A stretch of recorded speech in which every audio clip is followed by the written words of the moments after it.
बसद तेरा लिख देना बसद खुलास बसद तेरा लिख देना बसद खुलास बसद तेरा लिख देना मेरे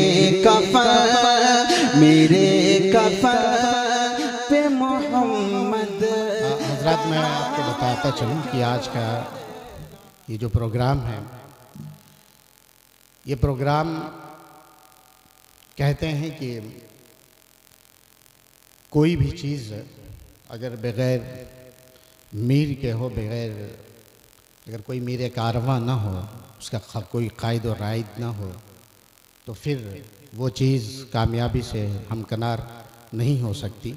अल्लाह के रसूल सल्लल्लाहु अलैहि वसल्लम ने भी हमें इसका हुक्म दिया है कि हमें अपने अमीर का इंतखाब करना चाहिए अगर हम तीन लोगों की भी जमात हो। आइए उसी सुन्नत पर अमल करते हैं और हम ये बताते हैं कि हमारा ये जो आज का प्रोग्राम है, ये अल्हम्दुलिल्लाह अपनी कामयाबियों से हमकनार होगा। उस्ताजुल असातिज़ा हज़रत मौलाना लियाक़त अली ख़ान साहब दामत बरकातुहुम अल आलिया, जो दारुल उलूम देवबंद के मुबल्लिग़ भी रह चुके हैं और जामिया इस्लामिया हिदायतुल इस्लाम माहपुर करहा के आप मोहतमिम भी हैं, उसकी ज़िम्मेदारियों की बहस्न खूबी अंजाम दे रहे हैं अपने तजर्बात की रोशनी में। हमारे आज की इस प्रोग्राम के रूह रवां और उसके मीर कारवां हज़रत वाला होंगे। मैं उम्मीद करूँगा मुंतज़िमीन जलसा से कि वो इस जो सदारत का जो मैंने ऐलान किया है उसकी तायीद फरमाएंगे और मैं इसके लिए जो है एक कलम के शहसवार हज़रत मौलाना मुफ्ती वसीउर रहमान साहब, जो खैराबाद के एक मदरसे के ग़ालिबन जामिअतुल ज़ाहिदात उसके उस्ताद हैं, मैं उनसे बसद एहतराम गुजारिश करूँगा कि आप तशरीफ़ लाएँ और अपने तायीदी कलिमात से हमें नवाजें और साथ ही साथ जो है इस्तक़बालिया कलिमात भी मुख्तसर वक्त में पेश करें। हज़रत मौलाना मुफ्ती वसीउर रहमान साहब क़ासमी। बिस्मिल्लाहिर्रहमानिर्रहीम। नहमदुहु व नसल्ली अला रसूलिहिल करीम, अम्मा बाद। क़ब्ल इसके कि मैं कुछ तायीदी बातें अर्ज़ करूँ, उससे पहले मैं आप हज़रात से एक बात गोश गुज़ार करना चाहता हूँ। वो ये है कि मजमे की खूबी और लोगों के बैठने का जो अंदाज़ है और इस्लाम ने हमें दिया है, वो आपस में मिलकर और एक ऐसे तरीके से बैठना है जिसमें बीच में खला वगैरह ना हो। हम ये देख रहे हैं कि बीच में कुछ खला है और वहाँ पर कुछ लोग बैठे हुए हैं, उनसे अदबन अर्ज़ है कि वो आकर के थोड़ा मिलकर बैठ जाएं ताकि एक हुस्न बन जाए प्रोग्राम का। और जनाब अभी कारी रहमतुल्लाह साहब, कारी हिदायतुल्लाह साहब आपके सामने अपनी क़िरात पेश करेंगे। मुझे जो तायीद सदारत के लिए मदऊ किया गया है, मैं इसके लिए जनाब नाज़िम जलसा और इस जलसे के मुंतज़मीन से, जो जिन्होंने बहुत ही मेहनत से, मशक्क़त से और बहुत ही अखलास के साथ आज का ये जलसा मुनक़िद किया है, और हम मोमिनों को इस तरह के प्रोग्राम में हिस्सा लेने से बड़ा दीनी नफ़ा पहुँचता है। अल्लाह ताला ने कुरान मुक़द्दस में इरशाद फरमाया, वज़क्किर फ़इन्न ज़िक्रा तनफ़उल मुमिनीन। आप नसीहत कीजिए, नसीहत मोमिनों को फ़ायदा देती है। और आज के इस कॉन्फ्रेंस में दीन की बातें होंगी, अल्लाह के नबी पाक सल्लल्लाहु अलैहि वसल्लम की सीरत और सुन्नत का बयान होगा। और एक मोमिन के लिए ये बहुत अज़ीमुश्शान निस्बत होती है कि उसको नबी की निस्बत पर किसी जलसे में, किसी प्रोग्राम में बैठने की सआदत हासिल हो जाए। ये सआदत बज़ोर बाजू निस्त तान बख्शत खुदाए बख्शिंदा।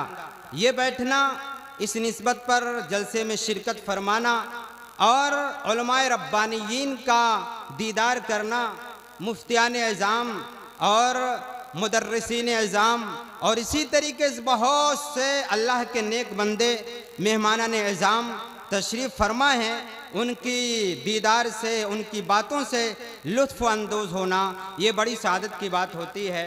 आज का ये जलसा जो मुनाकिद किया गया है सीरतुन नबी कॉन्फ्रेंस के नाम से, इस्लामी मुआशरा के नाम से, आप हजरात इस कॉन्फ्रेंस में अच्छी तरीके से उम्दगी के साथ बैठें, संजीदगी के साथ बैठें। इंशाअल्लाह क़िरात भी होगी, क़िरात कम से इजलास का आगाज़ हो चुका है, मज़ीद और भी आपके सामने प्रोग्राम आएंगे। और मैं एक बात अर्ज़ कर दूं कि आज के जलसे को और जलसे की तारीख मुकर्रर करने से लेकर अब तक और इस टाइम तक जो जलसे के मुंतज़मीन हजरात हैं उनका मैं बहुत ही उनको मुबारकबाद पेश करता हूँ कि इतने सलीके से और इतनी उम्दगी के साथ आज का ये प्रोग्राम उन्होंने प्रोग्राम में इंतज़ाम किया है और मुनाकिद किया है। और इस प्रोग्राम के लिए जिस शख्सियत का मुंतज़मीन जलसा ने इंतखाब किया है, बिलाशुबहा वो काबिल रक्श, उनका रश्क शख्सियत है। और मौजू इस बात की है कि इस तरह के बड़े जलसों में, इस तरह के अज़ीमुश्शान कॉन्फ्रेंस की सदारत भी ऐसी शख्सियत को बहुत ज़ेब देती है। वो बिल्कुल हमारी ज़बान में कहा जाता है सोने पर सुहागा हो जाता है। तो मैं तो इस बात पर भी मुंतज़मीन जलसा को मुबारकबाद पेश करता हूँ कि आज के जलसे की सदारत उस्तादुल असातिज़ा हज़रत मौलाना लियाक़त अली साहब कासिमी, साबिक़ मुबल्लिग़ दारुल देवबंद, वो साबिक़ शेखुल हदीस मिसबाहुल उलूम कोपागंज, वो मुहतमिम अल जामियतुल इस्लामिया हिदायतुल इस्लाम माहपुर करहा के सुपुर्द की गई है। मैं इस सदारत की पुरज़ोर लफ्ज़ों में अपनी जानिब से और सामीन की जानिब से तायीद करता हूँ। अल्लाह तबारक व तआला हम सब को उम्दगी के साथ, संजीदगी के साथ इसमें बैठने की तौफीक इनायत करें। निगह बुलंद सुखन दिल नवाज जहाँ पुरसोज, यही है रख्त सफ़र मेरे कारवां के लिए। एक शायर ने एक शेर कहा है कि साथ तो देना पड़ेगा वक्त की रफ्तार का, हाथ बन कर आइए या आँख बन कर आइए। मैं घड़ी को देख रहा हूँ, तेज़ी के साथ वक्त जो है अपनी रफ्तार में है और वो भागा चला जा रहा है। लिहाजा मैं जो है अब प्रोग्राम को आगे बढ़ाता हूँ। और आज के हमारे जो मेहमान कारी हैं, यकीनन फ़न क़िरात तजवीद की दुनिया के एक अजीम शहसवार हैं, उसके सरखैलों में उनका नाम आया करता है। आपने उसके नोको पलक को खूब अच्छे से संवारा भी है। यानी जनाब कारी हिदायतुल्लाह साहब दामत बरकातुहुम अल आलिया जयपुर राजस्थान से आपकी जनाब में हाजिर हुए हैं।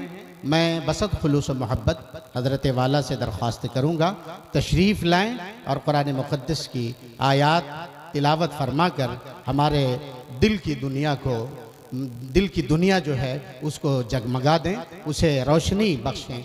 जनाब कारी हिदायतुल्लाह साहब दामत बरकातुहुम अल आलिया तिलावत की।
अस्सलामु अलैकुम वरहमतुल्लाहि वबरकातुहू।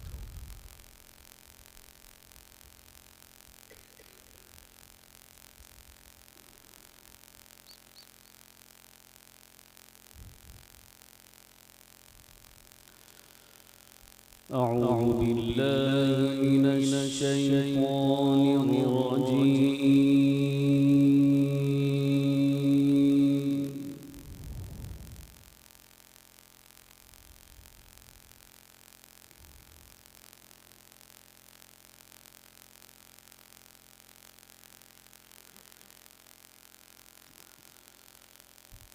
بسم الله الرحمن الرحيم.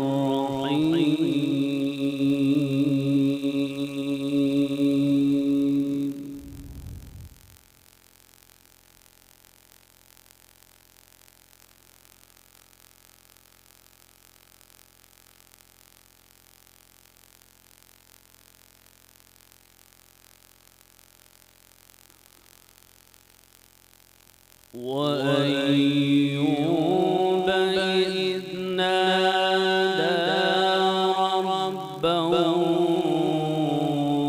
أني مسني الضر وأنت أرحم الراحمين.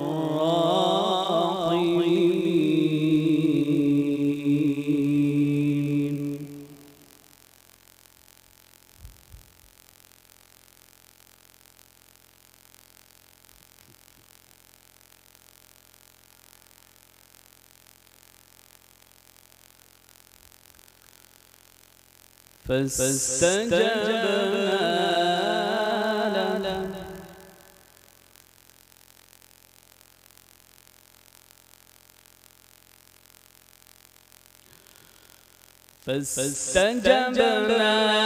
له فكشفنا ما به من ضر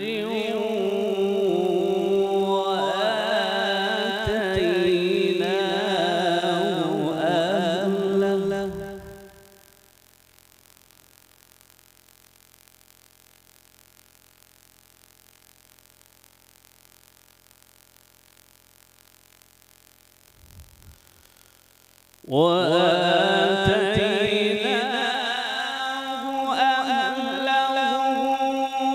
ومثلهم معهم رحمة من عندنا وذكرى للعابدين.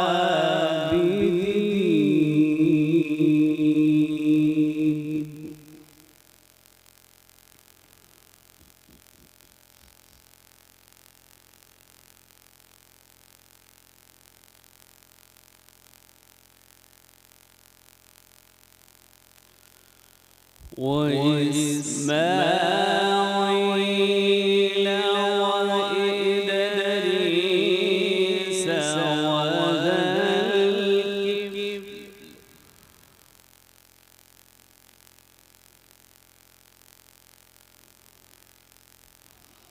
كل من الصابرين.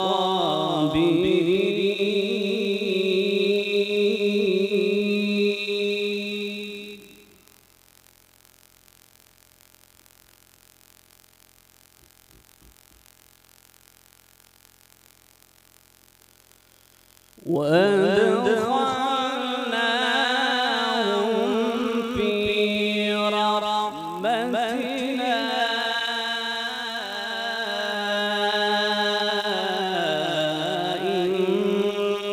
إنهم من الصالحين.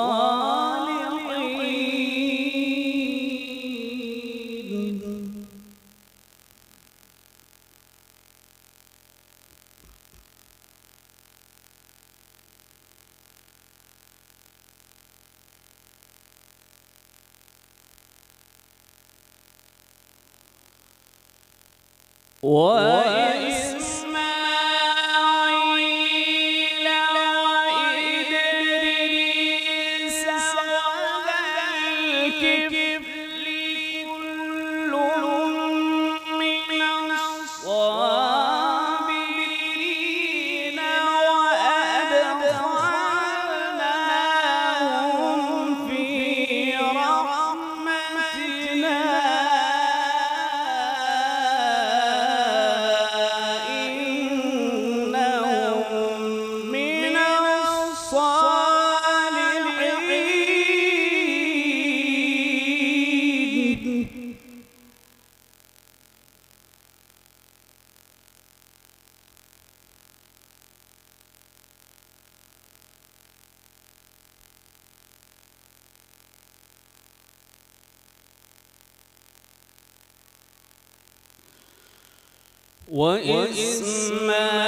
وإسماعيل وإدريس وذا الكفل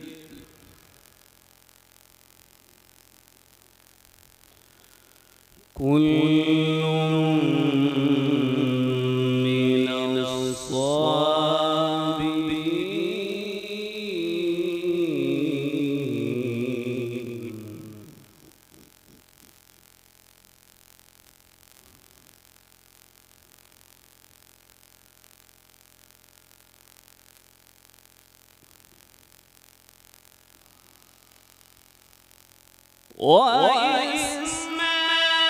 وإسماعيل وإدريس وذا الكفل كل من الصابرين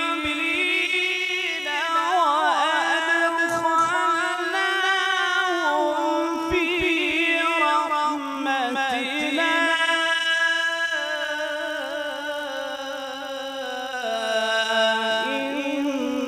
إنهم من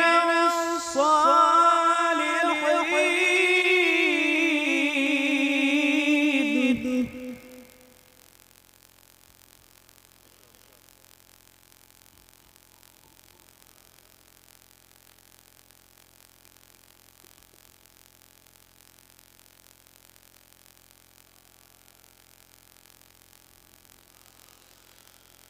وذا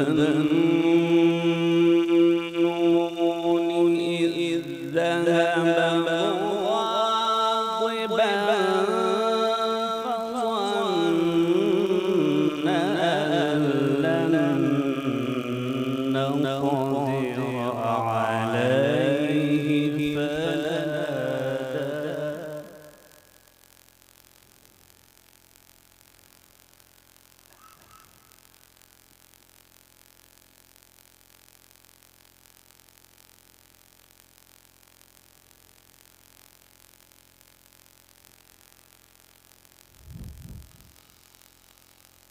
وذا النون إذ ذهب مغاضبا فظن أن لن نقدر عليه فنادى في الظلمات أن لا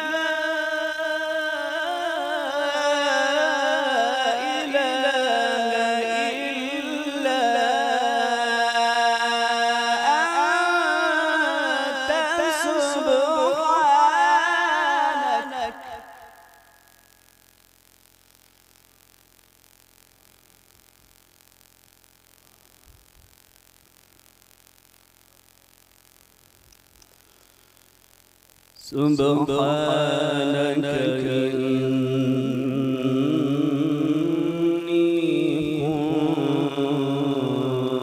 كنت من الظالمين.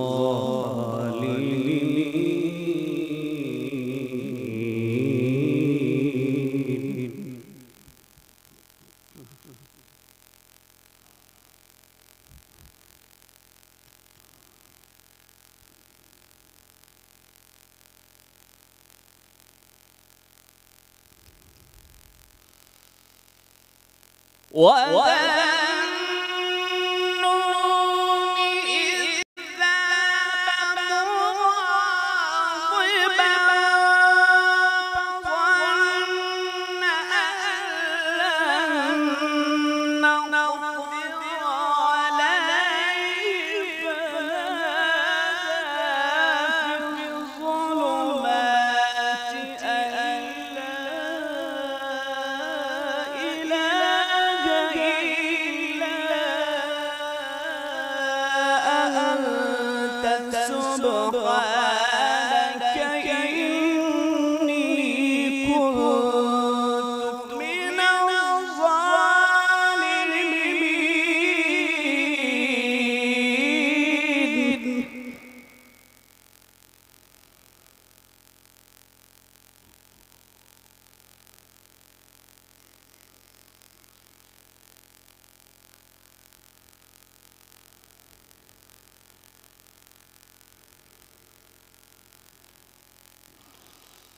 فنادى في الظلمات أن لا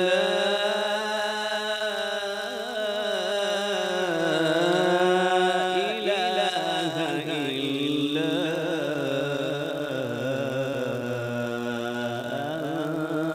أنت سبحانك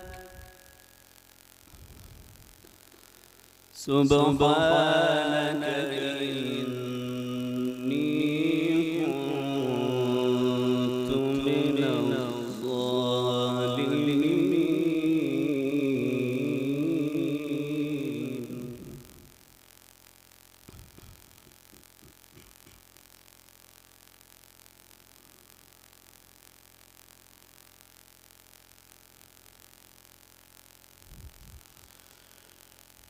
فاستجبنا له ونجيناه من الغم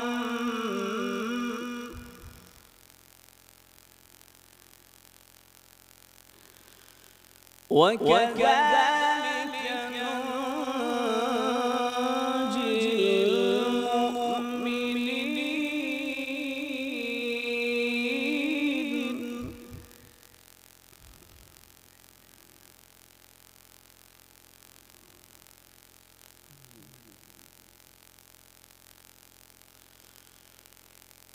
فاستجبنا له ونجيناه من الغم وكذلك ننجي المؤمنين. وزكريا إذ نادى ربه رب لا تذرني فردا.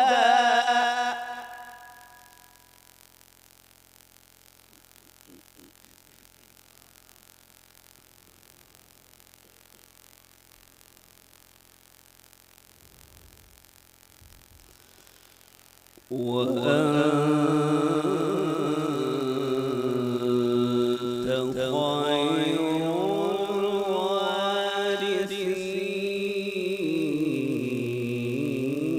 الوارثين.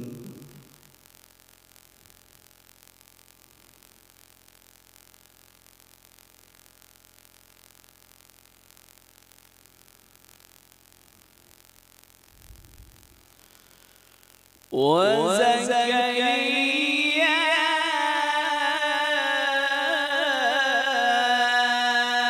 إذ نادى ربه رب لا تذرني فردا.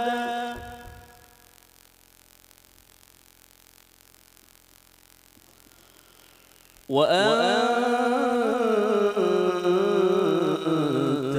خير الوارثين.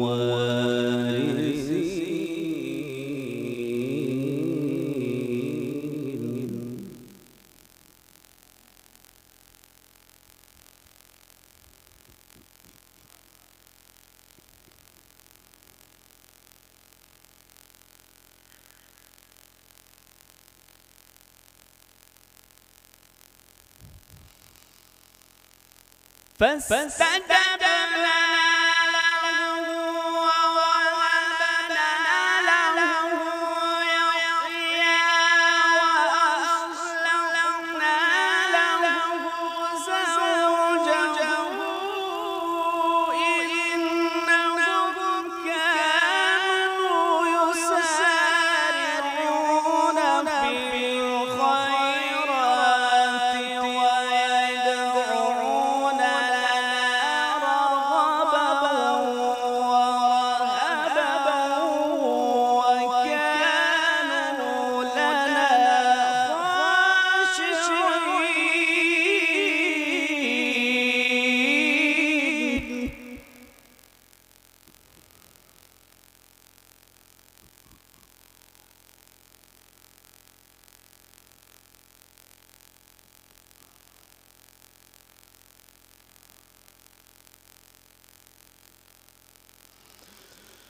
إنهم كانوا يسارعون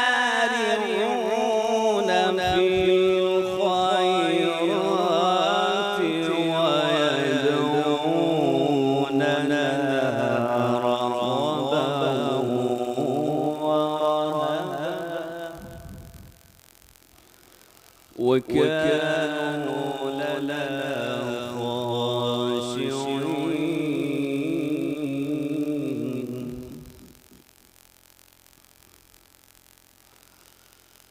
الله أكبر. بسم الله الرحمن الرحيم.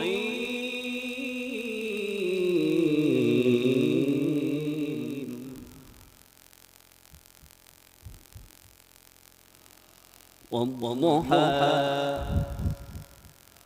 والليل إذا سجى ما ودعك ربك وما قلى وللآخرة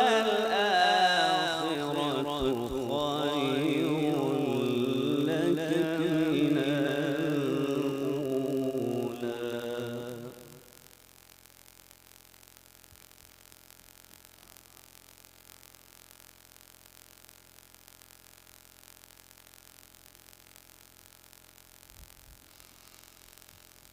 والضحى والليل إذا سجى ما ودعك ربك وما قلى وللآخرة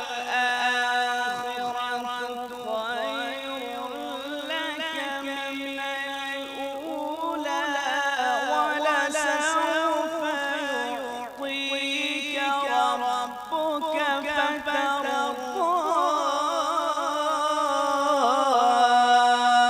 ألم يجدك يتيما فآوى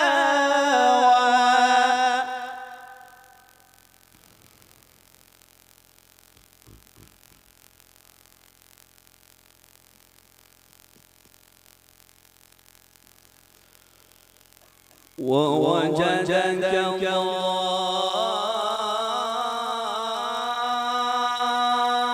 ضالا فهدى ووجدك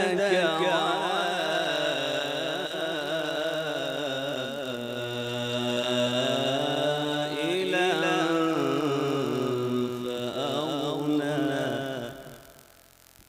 فأما اليتيم فلا تقهر وأما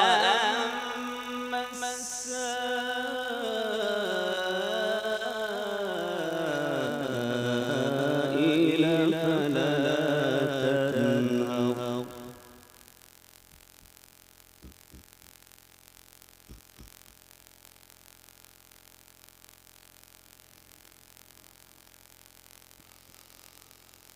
ووجدك ضالا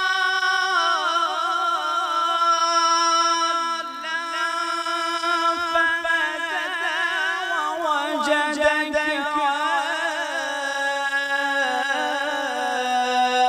عائلا فأغنى فأما اليتيم فلا تقهر وأما السائل فلا تنهر وأما بنعمة ربك فحدث.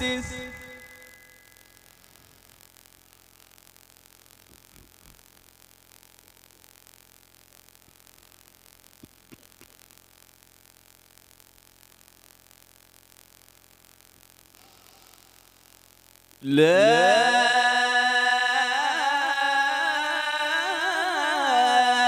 إله إلا الله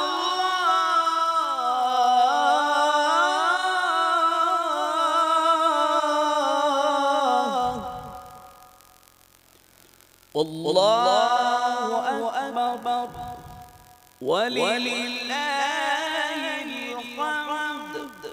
بسم الله الرحمن الرحيم.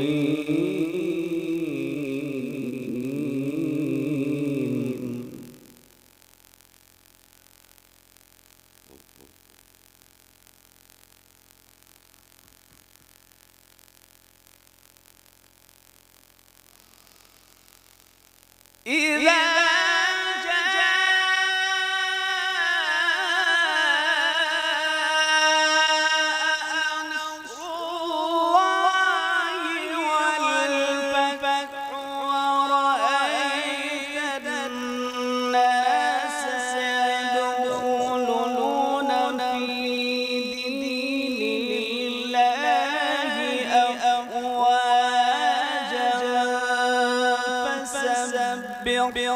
بحمد ربك واستغفره إنه كان توابا.